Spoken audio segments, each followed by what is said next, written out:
ಹೇಳಿ ನಿಮಗೆ ನಾನೀಗ 10ನೇ ತಿಂಗಳಲ್ಲಿ ವಮನ ಮಾಡಿಸಿದ್ದೆ, ವಿರೇಚನ ಮಾಡಿಸಿದ್ದೆ. ನನ್ನ ಹತ್ರ ಬಂದಾಗ ನಿಮಗೆ ಉಸಿರಾಡಕ್ಕೆ ತೊಂದರೆ, ಕಂಠದಲ್ಲಿ ಕಫ, ಮಕ್ಕದಲ್ಲಿ ಮಕ್ಕದ ಬಾವು ಮತ್ತು ಮೈಯೆಲ್ಲ ಒಂಥರ ಭಾರ, ಜೊತೆಗೆ ಉಸಿರಾಡಕ್ಕೆ ತೊಂದರೆ ಅಂತ ಬಂದಿದ್ರಿ. ಅದು ಎಕ್ಸಾಮಿನೇಷನ್ ಮಾಡಿದಾಗ ವೀಸಿಂಗ್ ಇತ್ತು, ನಿಮಗೆ ತಮಕ ಶ್ವಾಸ ಅಂತ ಆಯುರ್ವೇದದಲ್ಲಿ ಹೇಳಿದ್ದೆ.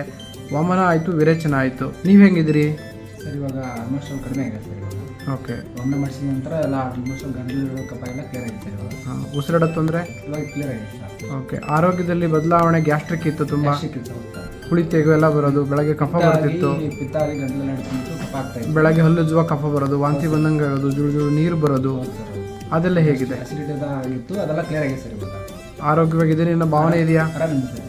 ಕಂಪ್ಲೀಟಾಗಿ ಆಯುರ್ವೇದ ಚಿಕಿತ್ಸೆಯಿಂದ, ಆಯುರ್ವೇದ ಔಷಧಿಗಳಿಂದ ನಿಮಗೇನು ಹುಳಿ ತೇಗು, ಕಹಿ ತೇಗು, ಬೆಳಗ್ಗೆ ಹಲ್ಲುಜ್ಜುವಾಗ ಕಫ ಬರುವಂಥದ್ದು, ಜೊತೆಗೆ ಮೈ ಭಾರ ಆಗುವಂಥದ್ದು, ಉಸಿರಾಟಕ್ಕೆ ತೊಂದರೆ, ಮೂಗು ಕಟ್ಟುವುದು ಮತ್ತು ಪದೇ ಪದೇ ಸೀನು ಬರುವುದು, ಜೊತೆಗೆ ಮೈಯೆಲ್ಲ ಭಾರ, ತಲೆ ಹೆಚ್ಚಿನ ಭಾರ ಇರುವಂಥ ಕಂಡೀಷನ್ನಿಗೆ ವಮನ ಮಾಡಿಸಿ, ವಿರೇಚನ ಮಾಡಿಸಿ, ನಸ್ಯವನ್ನು ಕೊಟ್ಟು, ಜೊತೆಗೆ ಔಷಧಿಗಳಿಂದ ನಿಮಗೆ ಸಂಪೂರ್ಣವಾಗಿ ಗುಣಪಡಿಸುವ ಕ್ರಿಯೆ ನಡೆದಿತ್ತು. ಅದೆಲ್ಲದೂ ನಿಮಗೆ ರಿಸಲ್ಟ್ ಬಂದಿದೆ ಅಂತ ನಾನು ಅಂದ್ಕೊಂಡಿದ್ದೀನಿ. ಹೌದು ಸರ್, ಆಲ್ಮೋಸ್ಟ್ ಕಡಿಮೆ ಆಗಿದೆ ಸರ್. ಎಲ್ಲ ಕ್ಲಿಯರ್ ಆಗಿದೆ ಸರ್. Thank you. ಯಾವ ಊರು ನಿಮ್ಮದು? ಬೆಳಗಾವಿ ಸರ್. ಓಕೆ, ಆಗಲಿ, ಒಳ್ಳೆಯದಾಗಲಿ.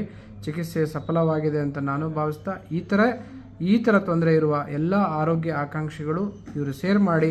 ಏಕೆ ಅಂತಂದರೆ ಈ ಥರ ಸಫರ್ ಆಗಿರತಕ್ಕಂಥ ಬಹಳಷ್ಟು ರೋಗಿಗಳಿದ್ದಾರೆ. ಅವರಿಗೆ ನಿಮ್ಮ ಮೆಸೇಜ್ ಮುಟ್ಟಿ ಅವರಿಗೂ ಆರೋಗ್ಯ ಸಿಕ್ಕರೆ ನಿಮಗೂ ಅದರ ಪಾಲು ಒಳ್ಳೆಯದು ಸಿಗಲಿ ಅಂತ ನಮ್ಮ ಭಾವನೆಯೂ ಕೂಡ. ಈ ಆರೋಗ್ಯ ಆಯುರ್ವೇದದಿಂದ ಸಾಧ್ಯ. ಆಯುರ್ವೇದದಲ್ಲಿ ಇದೆ, ಆಯುರ್ವೇದ ನಿಮ್ಮೊಂದಿಗಿದೆ ಅಂತ ಹೇಳ್ತಾ ಇವತ್ತಿನ ಸಂದರ್ಶನವನ್ನು ಮುಗಿಸ್ತೀನಿ. ನಮಸ್ಕಾರ.